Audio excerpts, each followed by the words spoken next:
fields that you see behind me is cultivated by seed and plantlets wherever we leave fields, is we try to farm as close to nature as possible. We do not use any herbicide or pesticide for that matter on any of our plants, on any of our fields.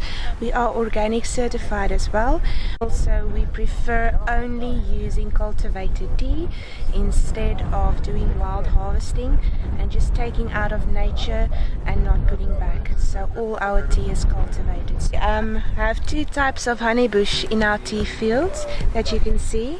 This is the Cyclopia gynostoides and this is the Cyclopia longifolia. They have two different ways of growing. Okay, the longifolia one and the gynostoides, they are both regrowers, which means that whenever you cut them or harvest them, they would re-sprout. Yeah, the insects that live on the honeybush tea also live on the wildflowers, the fynbos, and vice versa. So the seed pods that we also have to harvest to be able to get the seed to plant the plants. Okay, but so my dad is the visionary and I'm still learning to be one, but he was the starting point of this entire business.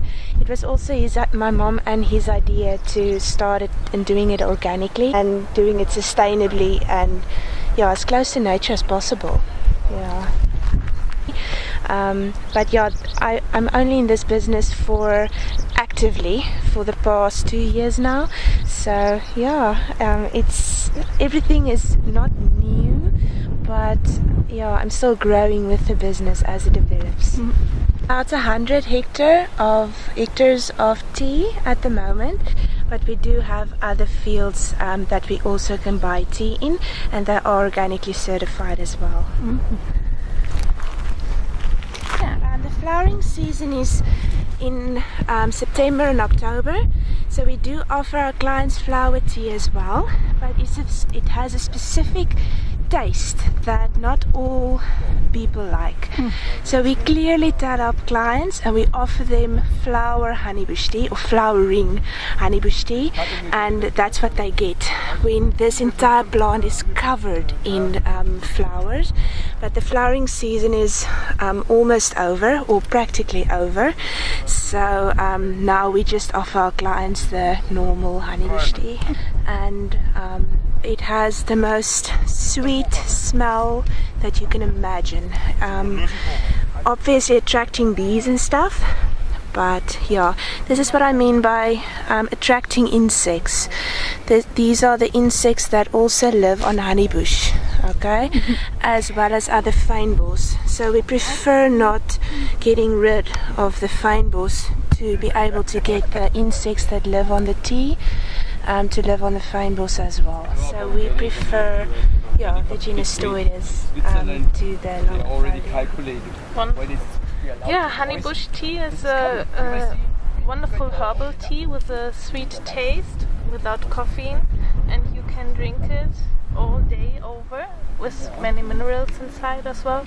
And we at Ecotopia we use it also for different herbal blends to get a round cup with sweet aftertaste. I'm very impressed how this is grown in harmony with nature, with the other plants here surrounding them, and it's like a family field. And sustainable as well.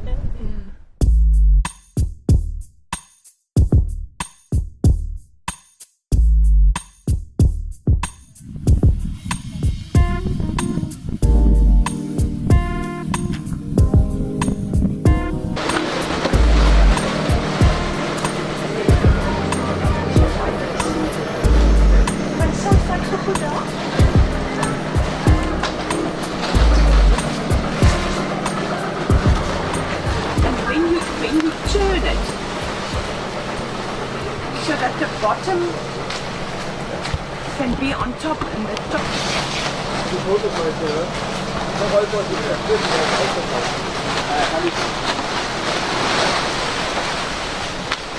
We had terrible winds, and my husband said, but we had to do something about the wind, because the wind exports your tea for free wherever you want it to be.